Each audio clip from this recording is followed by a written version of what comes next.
Vous me faites peur. Fin du premier acte. Il y en a deux.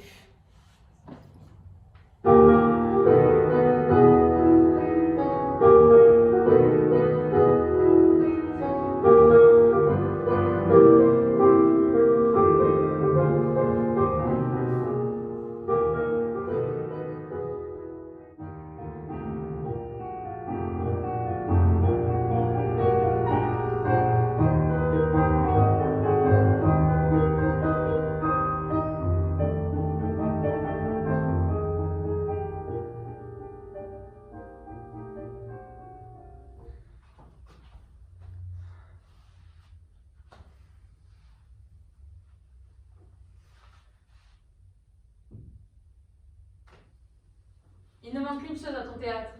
Le poète. Oui, il manque le poète. Et pas seulement un ermite, pas seulement un imprécateur, pas seulement un juif errant, le chevessal de tous les ressentiments de l'Occident. Non, l'oriental, le danseur nu, le grand mystificateur. Il manque, oui. Le monde entier, tout paraît contre lui. S'il apparaissait, il serait immédiatement changé en homme de chevet. Voilà l'art de l'acteur, réclamer un poète. Tout acteur qui n'a pas dans son jeu cette soif du poète, qui ne la distille pas dans chacune de ses syllabes, mais que le fossoyeur de l'inspiration. Comment faire? Passer chez le teinturier, voir s'il a pu enlever les taches de vin sur mon gilet brodé.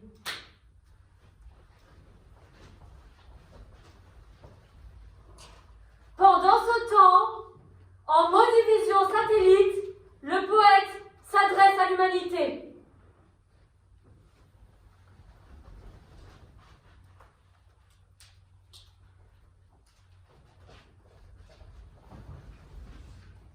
Je ne sais pas pourquoi, j'ai peur soudain. Ta cravate Je tremble. et l'air d'aimer le peuple. Le poète est celui qui ose l'approbation du monde. Le poète est celui qui rouvre le paradis perdu. Tout alors se change en un miroir de la totalité. Une chanson fredonnée, en hareng fumé, même si je n'aime pas beaucoup le hareng fumé. Je m'excuse, mais je tiens à dire que votre avis sur les harengs fumés, ça n'a aucun intérêt. C'était un exemple. J'aime le hareng fumé si vous voulez. Ah, ça c'est vraiment scandaleux. Vous dites que vous n'aimez pas les harengs fumés, mais ce n'est pas la question des harengs fumés. Mais sitôt que vous sentez le vent tourner, hop, il aime les harengs fumés. Moi, je me demande si on peut faire confiance à un homme qui dit un jour qu'il aime les harengs fumés et le lendemain qu'il ne les aime pas. Encore une fois, ce n'est pas la question des harengs fumés. Merci. Écoutez, on ne doit pas passer des heures là-dessus. Bonjour le confort intellectuel. Je travaille dans l'agroalimentaire depuis 20 ans. C'est incroyable. Qui êtes-vous pour décider que le débat est clos? C'est typique de l'arrogance d'une élite qui, dès qu'elle a le pouvoir, pense qu'elle peut tout dire et que le peuple suivra. Sans aucune analyse critique, on décrète que non, les harengs fumés, c'est idéologiquement contestable. Pourquoi? En vertu de quoi? C'est pas de la logique, c'est de la mode.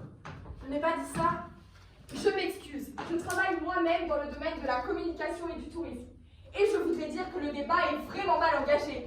Il y a trop de présupposés bourgeois, capitalistes, et même, j'ai envie de dire, j'ai pas peur des mots, réactionnaires. Pourquoi l'art, ça serait pas un hareng fumé? Est-ce que tout doit être décidé d'avance, ou est-ce qu'il y a une place dans cette société de merde, oui de merde? Vraiment, ça me révolte. Est-ce qu'il y a une place pour un petit peu d'imaginaire? Merci.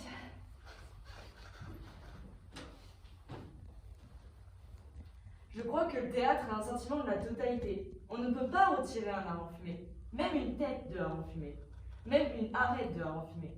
Cet hareng fumé doit être aimé avec la totalité. C'est théorique, c'est pas idéologique.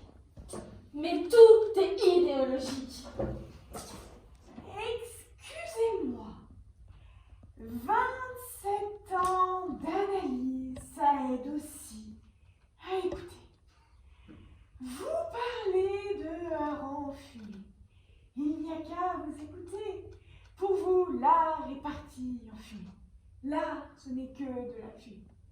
Alors, comme il n'y a pas de fumée sans feu, je dis, si pour vous, l'art, ce n'est que de la fumée, le feu, c'est quoi?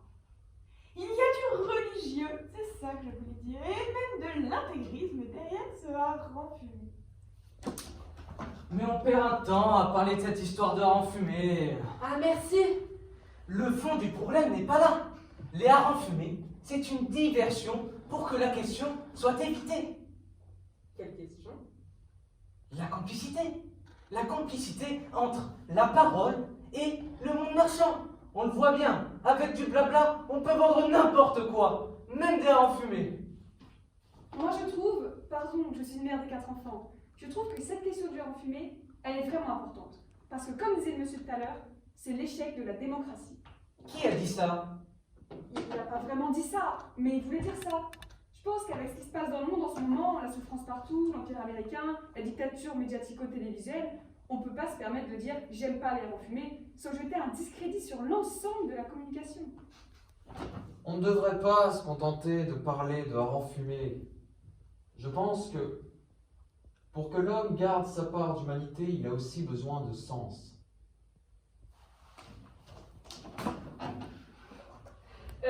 Chérie, il sort des armes, hein. Des matraques, des canifs, des pétitions, vite fuyons. Tiens, prends cette perruque. Le poète, vaguement travesti, est contraint de s'enfuir par une porte dérobée.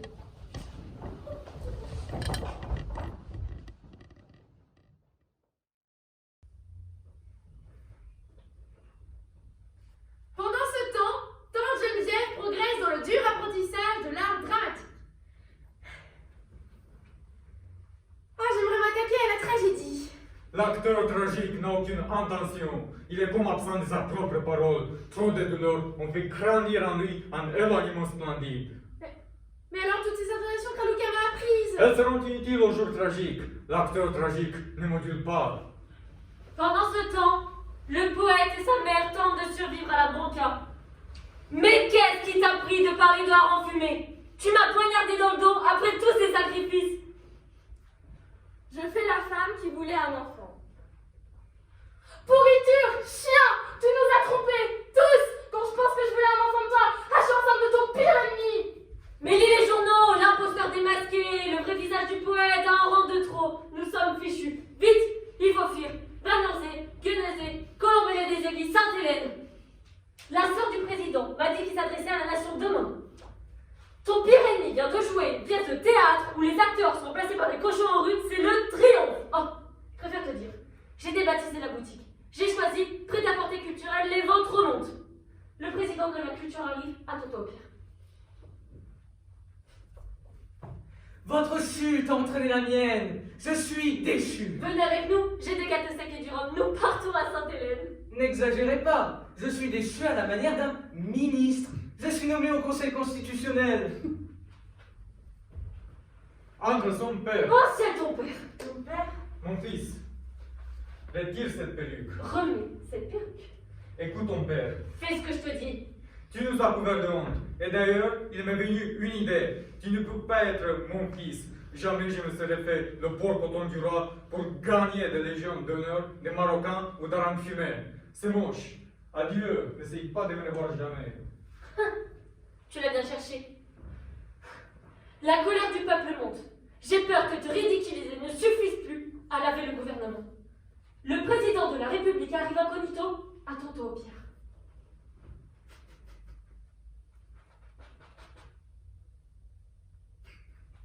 Vous devez fuir. Je vous donnerai moi-même la chasse. C'est la seule solution. Ils veulent votre peau, je dois sauver la mienne.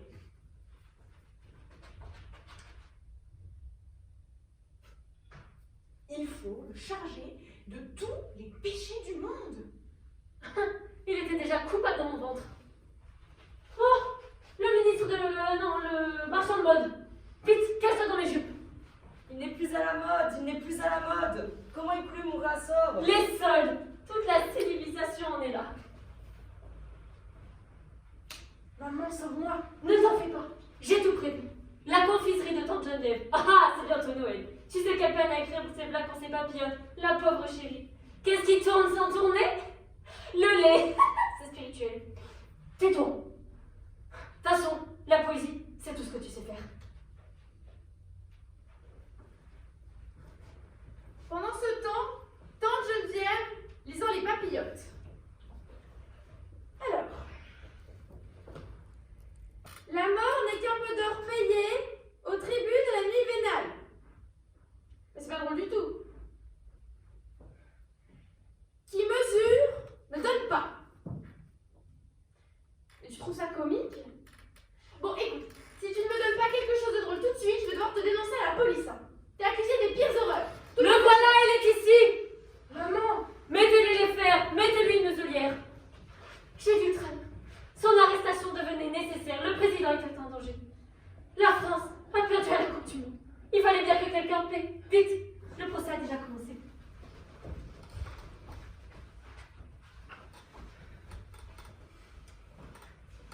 Accusé, qu'avez-vous à dire pour votre défense? Il y a de la parole dans la parole. C'est tout ce que vous avez trouvé? Ça résume tout. Regrettez-vous d'avoir dénigré la modernité? Ah non, L'imbécile, il aurait pu se sauver. Vous reportez-vous d'avoir considéré le théâtre comme la plus grande dignité de l'homme? plutôt mourir. Le jury, à l'unanimité, a déclaré le poète coupable de toutes les abominations du siècle. Que sa parole soit rendue au silence, demain, à l'aube, et tous ses ouvrages détruits. Nous sommes en démocratie. Les organisations non gouvernementales vont nous reprocher cette autodafé. Ah! Dans ce cas, supprimez tout simplement l'attaché de presse. Ma parole, dites-vous? Ma parole ne m'appartient pas. Je me moque de mourir si tout continue après moi. Vous entendez? Le mot rideau ne tombe jamais. On ne fait pas ta grande scène, hein? La salle est vide. Ton martyr lui-même fait recette.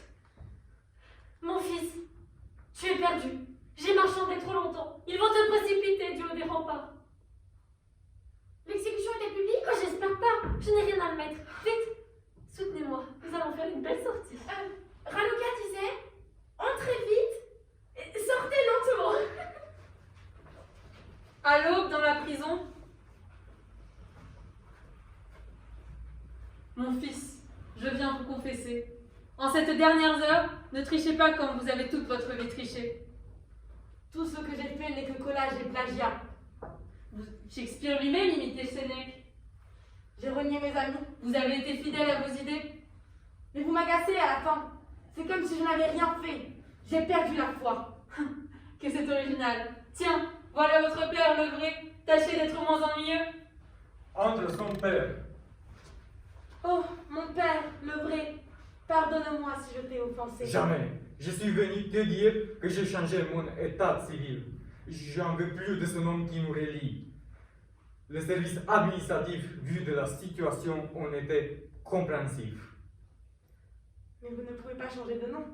Ce nom est aussi le mien. J'ai choisi de m'appeler Brecht. Pourquoi Brecht? C'est un homme qui a fait ses preuves. Je fais le bourreau. J'ai pensé, pour le costume du bourreau, plutôt que cagoule et torse velu, une sorte de fonctionnaire. Oh non, le torse poilu. Bon, alors un bourreau à l'ancienne. Voici l'heure.